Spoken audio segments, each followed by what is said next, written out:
আজ পশ্চিমবঙ্গ বিধানসভায় মেনশন পর্বে মাননীয় স্পিকার স্যারের মাধ্যমে রাজ্যের মুখ্যমন্ত্রী মমতা ব্যানার্জি মহাশয়ের দৃষ্টি আকর্ষণ করলাম স্বাধীনতা সংগ্রামী শহীদ গোপীনাথ সাহার সম্পর্কে।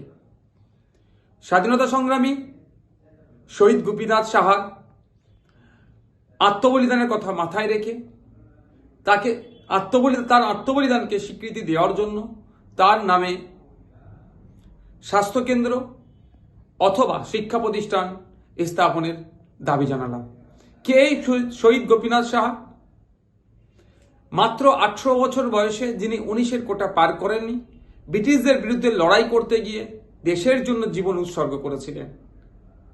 তৎকালীন সময় কলকাতার যিনি নগরপাল ছিলেন প্রচণ্ড অত্যাচারী ছিল, ভারতীয়দের উপরে প্রচুর অত্যাচার করত, তাকে হত্যা করার চেষ্টা করেছিল শহীদ গোপীনাথ সাহা, কিন্তু ব্যর্থ হয়ে গ্রেফতার হয়েছিল।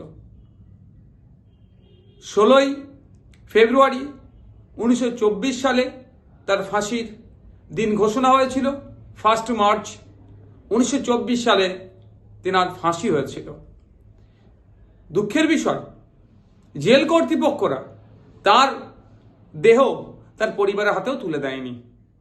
আমাদের দেশের এই যুবকদের থেকে শুরু করে বিভিন্ন বয়সের যোদ্ধাদের আত্মত্যাগ আত্মবলিদানের ফলে আমরা সংবিধান, দেশ, গণতন্ত্র, ব্রিটিশ মুক্ত দেশ পেয়েছি।